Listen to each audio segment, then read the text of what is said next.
Apakah perjalanan waktu itu mungkin dilakukan? Menurut sains, perjalanan waktu ke masa depan tidak hanya mungkin, tapi juga sudah terbukti secara ilmiah dalam skala kecil. Sedangkan perjalanan ke masa lalu itu lain cerita, lebih rumit dan masih menjadi misteri. Tapi anehnya, ada beberapa bukti bahwa ada penjelajah waktu dari masa depan telah mengunjungi kita di masa lalu. Wahai para netizen yang dimuliakan, inilah dia misteri penjelajah waktu.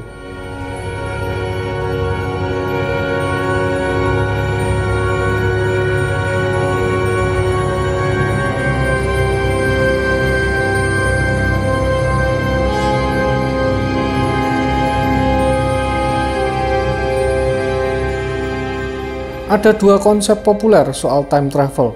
Pertama adalah konsep linear timeline seperti di film Back to the Future. Di sini semesta cuma ada satu, masa lalu, masa sekarang, dan masa depan saling terhubung. Kalau kamu mengubah masa lalu, masa depan juga ikut berubah. Satu garis lurus dan waktu bisa dirusak atau diperbaiki. Lalu konsep kedua adalah multiverse, kayak di film Avengers Endgame. Di sini alam semesta ada banyak, dan waktu adalah kumpulan banyak jalur, dan masa lalu, masa kini, dan masa depan berjalan bersamaan. Artinya, masa lalu dan masa depan itu nggak ada, karena semuanya adalah masa sekarang. Dan ini disebut dengan teori block universe. Saya pernah bahas di video yang ini, waktu adalah ilusi. Jadi intinya, masa lalu nggak bisa diubah, karena begitu kamu melakukan perjalanan waktu, kamu justru melompat ke semesta lain yang sudah include masa lalu, masa sekarang, dan masa depan. Dan ini dinamakan quantum leap. Nah, jadi menurut kalian, konsep mana yang benar? Berikut adalah 9 cerita time travel paling menarik yang tersebar di internet. Jadi tanpa panjang lebar, kita mulai ke ceritanya.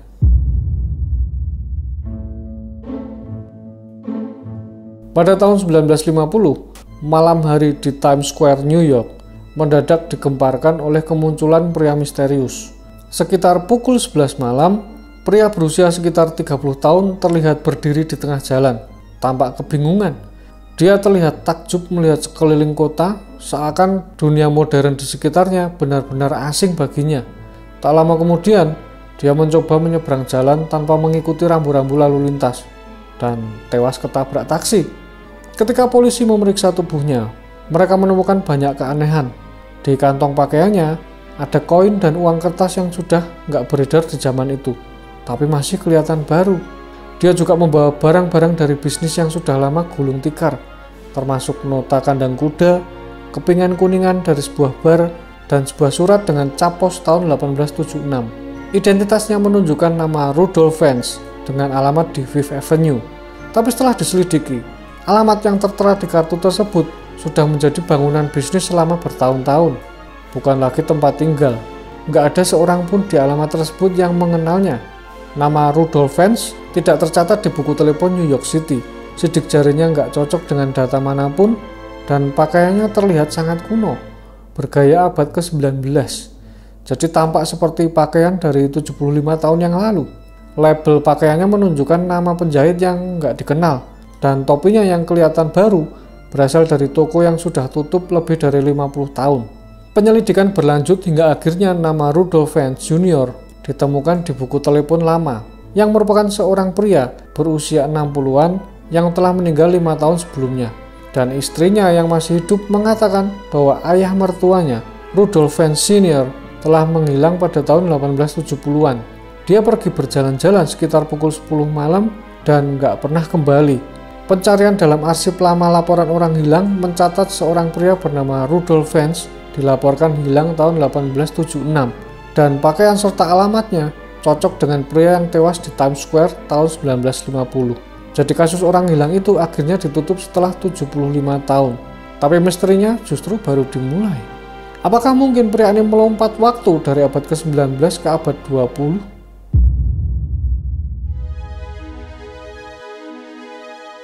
Pada tahun 2003, FBI menangkap seorang pria bernama Andrew Carlson berusia 44 tahun karena diduga melakukan perdagangan saham ilegal. Dalam waktu hanya 2 minggu, Carlsen berhasil untung berturut-turut sebanyak 126 transaksi saham beresiko tinggi, dan dari modalnya yang cuma $800 menjadi $350 juta. Tentu saja SEC, yaitu Badan Pengawas Pasar Modal Amerika, mencurigai sesuatu. Biasanya orang yang ditangkap karena insider trading pasti menyangkal, tapi tidak dengan Carlsen. Saat diinterogasi selama 4 jam, dia memberikan pengakuan yang mengejutkan. Dia mengklaim berasal dari masa depan, tepatnya 250 tahun di masa depan. Dia membawa catatan sejarah tentang saham-saham beresiko tinggi yang pasti untung di masa lalu. Dalam rekaman pengakuannya, Carlsen mengaku peluang itu terlalu menggoda untuk dilewatkan. Dia bahkan sempat mencoba sengaja merugi biar nggak dicurigai, tapi malah kebawa suasana. Pihak SEC menganggap dia pasti gila atau pembohong kelas berat, karena tidak mungkin seseorang bisa untung terus tanpa informasi ilegal. Mereka mengatakan Carlsen akan terus dipenjara sampai dia mengungkapkan siapa sumber informasinya. Tapi Carlsen tetap kekeh dengan ceritanya. Dia bahkan menawarkan kesepakatan. Kalau hukumannya diringankan, dia akan membocorkan rahasia besar termasuk obat untuk HIV/AIDS dan lokasi Osama bin Laden. Dia juga mengaku nggak peduli sama uangnya. Dia bersedia mengembalikan semua hasil keuntungannya. Dia bilang, saya cuma mau kembali ke mesin waktu saya dan pulang ke masa depan. Tapi dia menolak memberitahu di mana mesin waktunya berada. Katanya, terlalu berbahaya kalau jatuh ke tangan orang yang salah. Akhirnya jaminan untuk Carlsen ditetapkan sebesar $1 juta dan dia ditahan sambil menunggu sidang. Tapi ceritanya nggak berhenti sampai di situ. Carlsen nggak punya keluarga, teman, dan semua uangnya disita. Tapi anehnya, setelah beberapa minggu ditahan, tiba-tiba ada seseorang yang tidak dikenal menebus uang jaminannya tunai sebesar $1 juta. Siapa orang misterius itu? Nggak ada yang tahu. Setelah itu, Carlsen dan pria misterius itu menghilang. Tidak pernah ada jejak atau kabar mereka lagi. Yang paling aneh, tidak ditemukan catatan apapun tentang orang bernama Andrew Carlsen.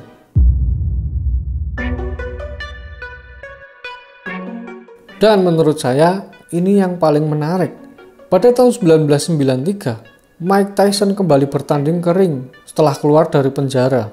Pertandingan melawan Peter McNally jadi sorotan dunia, tapi bukan hanya karena Tyson menang cepat dalam waktu 89 detik, melainkan karena ada pemandangan aneh di tribun penonton. Dalam video pertandingan, terlihat seseorang di kerumunan memegang benda kecil berwarna putih. Bentuknya tipis, mirip smartphone zaman sekarang. Kalian lihat sendiri. Camcorder memang sudah ada waktu itu, tapi ukurannya besar. Tapi orang ini dengan santai megang pakai satu tangan, persis kayak orang zaman sekarang pegang HP. Banyak yang bilang itu mirip iPhone atau Samsung Galaxy. Tapi pertandingan ini tahun 1993. Kalau menurut saya ini sangat mirip sama Samsung Galaxy S6 atau S7. Gimana menurut kalian? Komen di bawah.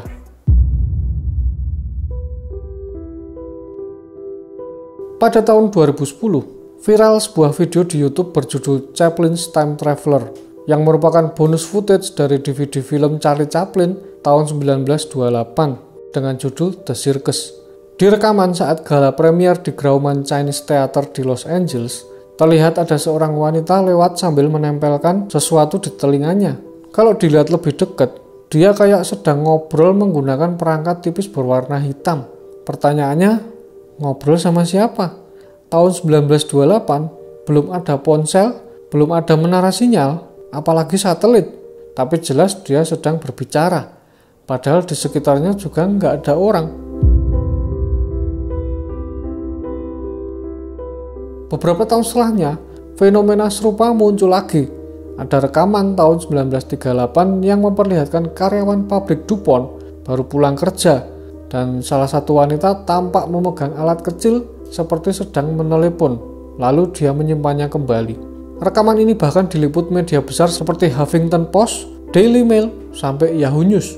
Arsip digital Haggerty memiliki semua edisi majalah dari 1913 hingga 1993. Dan tidak ada satupun yang menyebutkan alat komunikasi nirkabel di masa itu. Jadi menurutmu, apa yang sebenarnya dia pegang?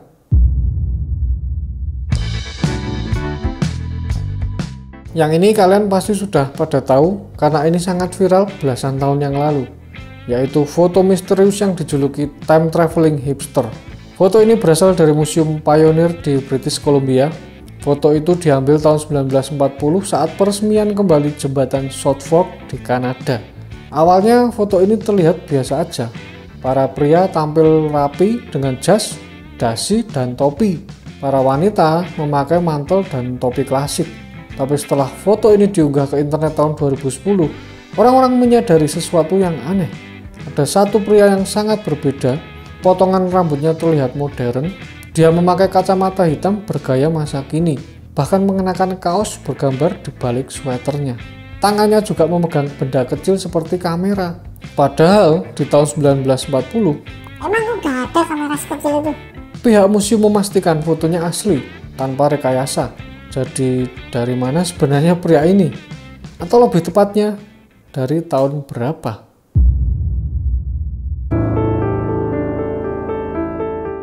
Ternyata benda-benda modern gak cuma muncul di video atau foto lama, tapi juga ditemukan di karya seni kuno yang usianya ratusan bahkan ribuan tahun. Salah satu contohnya terjadi di tahun 2008. Tim arkeolog di Cina menggali sebuah makam dari dinasti Ming di wilayah Shaanxi, Cina Utara. Saat membersihkan salah satu peti mati, mereka malah menemukan benda logam kecil yang nggak masuk akal. Sebuah cincin emas kecil dengan jam di bagian depannya setebal 2 mm. Jarum jamnya berhenti di pukul 10:06. Yang bikin makin aneh, di belakang jam itu ada tulisan Swiss dalam bahasa Inggris. Padahal makam itu sudah terkubur 400 tahun. Dan jam itu sendiri sudah berusia 100 tahun saat diletakkan di sana. Padahal istilah Switzerland baru dikenal dalam bahasa Inggris setelah tahun 1848. Terus kok ada di situ?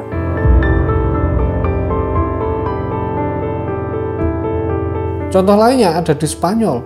Salamanca Cathedral yang dibangun di abad ke-12 punya banyak ukiran khas abad pertengahan. Ada gambar tanaman dan makhluk mitologi. Tapi ada satu ukiran yang sangat aneh. Ada sosok seperti astronot, lengkap dengan helm dan perlengkapannya. Dan desainnya sangat mirip dengan pakaian luar angkasa NASA yang digunakan oleh Buzz Aldrin saat misi Apollo 11. Kamu bisa lihat helmnya, ransel besar di punggungnya, dan ada semacam selang oksigen. Tapi yang paling mencolok adalah sepatunya. Sepatunya punya motif yang sama dengan sepatu yang dipakai Neil Armstrong dan Buzz Aldrin saat pendaratan di bulan. Jadi bagaimana mungkin seniman pada abad ke-12 bisa menggambarkan detail pakaian astronot yang baru ditemukan ratusan tahun kemudian?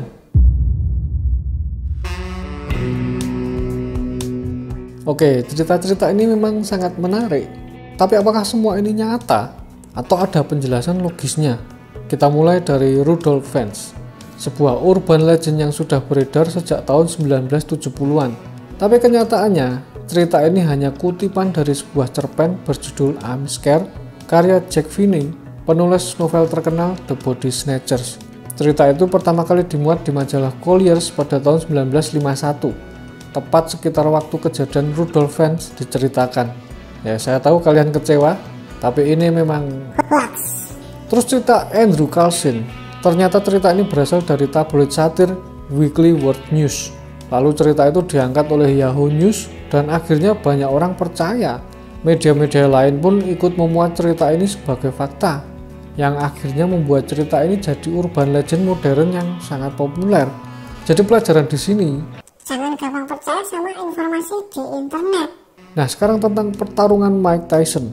Memang benar, perangkat dalam video itu kelihatan seperti ponsel modern yang baru muncul puluhan tahun kemudian. Tapi bisa jadi itu cuma kamera genggam biasa atau camcorder.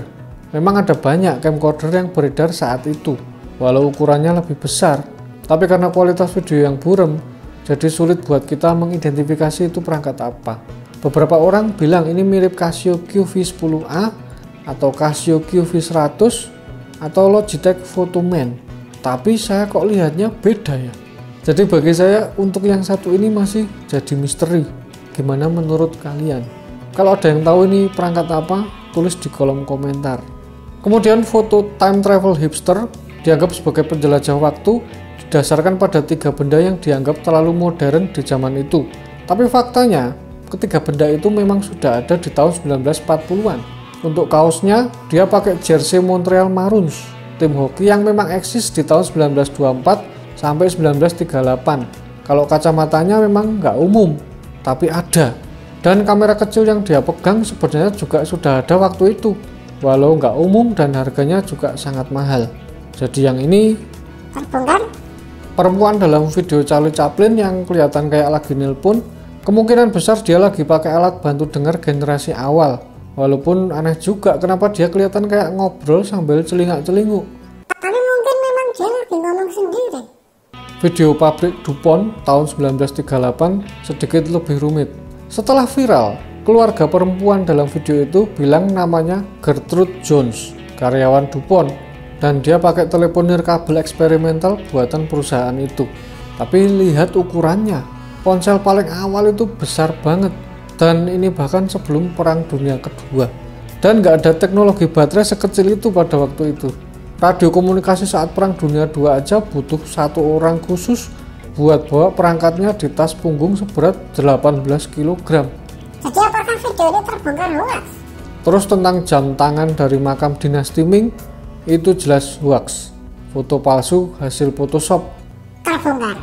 Dan yang terakhir, patung astronot di Salamanca Katedral itu nyata, tapi baru ditambahkan oleh seniman ketika katedral direnovasi tahun 1992 sebagai sentuhan modern. Terbongkar.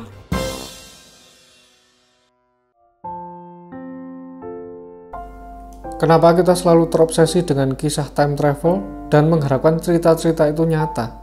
Mungkin karena dalam hidup kita pasti melakukan luar biasa banyak kesalahan dalam tindakan dan keputusan, lalu kecewa. Dan tanpa sadar kita sangat ingin kembali ke masa itu untuk memperbaiki semuanya. Tapi kenyataannya, menyesalinya sama sekali tidak merubah apapun.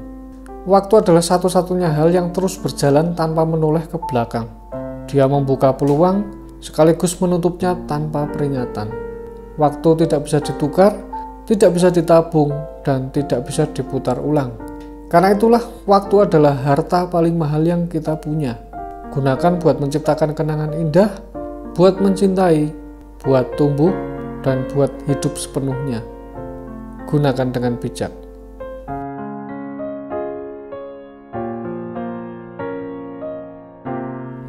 Terima kasih sudah meluangkan waktu bersama saya, Hermas Adrian.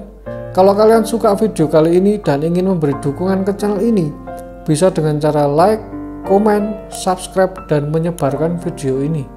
Niscaya channel ini bisa mengalahkan algoritma. Saya sungguh berterima kasih dengan para penonton setia di channel ini. Dukungan kalian sungguh sangat berarti. Tanpa kalian saya sudah berhenti bikin video dari dulu. Dan sekian video kali ini. Sampai jumpa minggu depan.